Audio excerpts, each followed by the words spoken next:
New developments in the fiscal cliff standoff within the last couple of hours. Both sides are intensifying the fight. The president and Republicans are exchanging their demands. We're going to break it down for you in just a few minutes. And a news alert right now. Emergency responders on the scene of a water tank you can see there from this aerial. This is in Lower Providence Township near Philadelphia. Two workers apparently fell into this water tank this morning. Not clear if there's any water inside the tank or how badly those workers might be hurt. Also, right now in Egypt, concerns that more violence could be imminent in Cairo. Opponents and supporters of Egyptian President Mohamed Morsi are gathering near the presidential palace.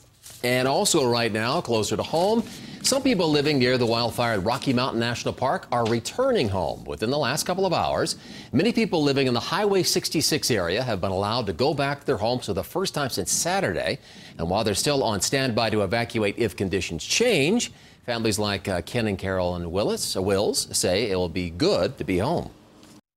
We knew that if the fire didn't hold at Bear Lake Road, that's only a mile from our house, and in the west, which is the way the wind blows. So we would have been, yes, we were concerned that we might never have a home again. Yeah. Well, the Fern Lake fire's been burning for nearly 2 months now. It's burned 6 square miles, only 40% contained this morning.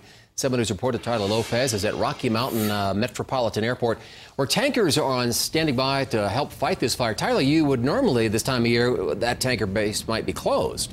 You certainly wouldn't be in short sleeves and a vest, and it's perfectly comfortable out here. In fact, I was talking to one of the guys. He said he has never had to deal with a wildfire in December. Take a look at this.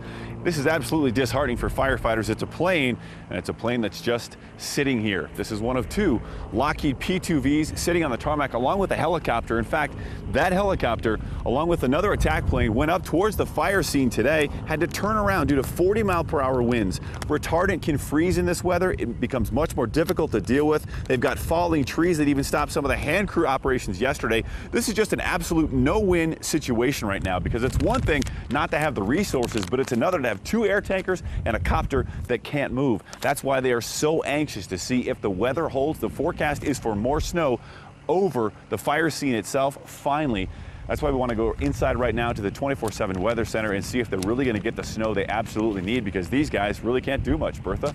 Good question, Tyler. And I'm talking with 7 News meteorologist Matt Makens here in the Weather Center. And Matt, the dryness and these wildfires just speak to how much we need moisture around here. That's right. We can track the reservoirs, the lakes, the rivers, everything. That combines onto this graphic. So an exceptional drought covering 15% of the eastern portion of Colorado.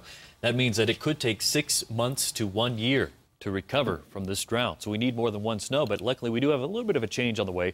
For the remainder of this afternoon, however, the winds will be strongest in that same corner of the state, from Denver through Boulder on up to the north. Near the fire area, here are the peak wind gusts right now. 23 miles per hour near Estes Park, 28 miles per hour as well. These 3 weather stations are within the town limits of Estes Park, which is close to that fire, obviously.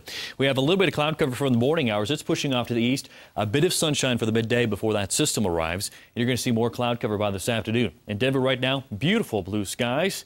But we definitely need some moisture. We don't need temperatures this warm either. 54 right now in Denver. Boulder is 64 degrees with strongest winds there. That's 21 degrees warmer than Boulder was yesterday at the same time. Everyone across the state is warmer today, but it ends here. We're going to start to cool down.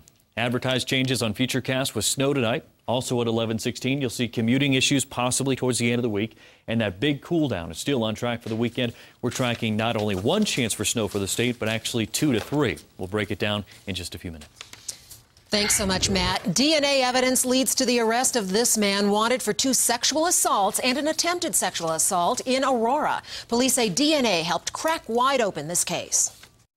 If he wasn't on parole and we didn't have his DNA, all we would have had is DNA with an unnamed suspect. Police say DNA evidence at one of the scenes was put in a database, and it matched Cameron Washington's, which was on file from a previous felony conviction. Police spent hours going door to door, warning residents in the Hearthstone apartment complex and adjacent neighborhoods after the string of assaults happened. They say Washington struck first on the morning of Thanksgiving, then 2 more times, an ordeal that terrorized those living there. I actually slept with my bedroom light on. Myself, I have 3 sisters and a mom, so it's just nice that, you know, they finally got him off the streets. Police call the arrest of Washington an unprecedented resolution. He now faces multiple charges, including first-degree sexual assault. And we have new developments to tell you about in the search for a missing Colorado teenager. Newly released photos show Dylan Redwine hours before he disappeared. Take a look. This picture of the 13-year-old was taken only a day before his disappearance, November 19th. It's surveillance footage from a Durango Walmart. He's wearing a Duke Blue Devils ball cap. Another photo shows him arriving at Durango Airport to spend the week with his dad. Investigators say they're following up on scores of tips they're getting every day. And developing in Egypt, the stage is set for a possible confrontation between supporters and opponents of Egyptian President Mohamed Morsi. And you can see the crowds filling the streets of Cairo. This is within the last hour. The country's most powerful Islamist party, the Muslim Brotherhood, is calling on Morsi's backers to rally outside the presidential palace. That's to counter a protest by opposition supporters. So far, we have yet to see violence.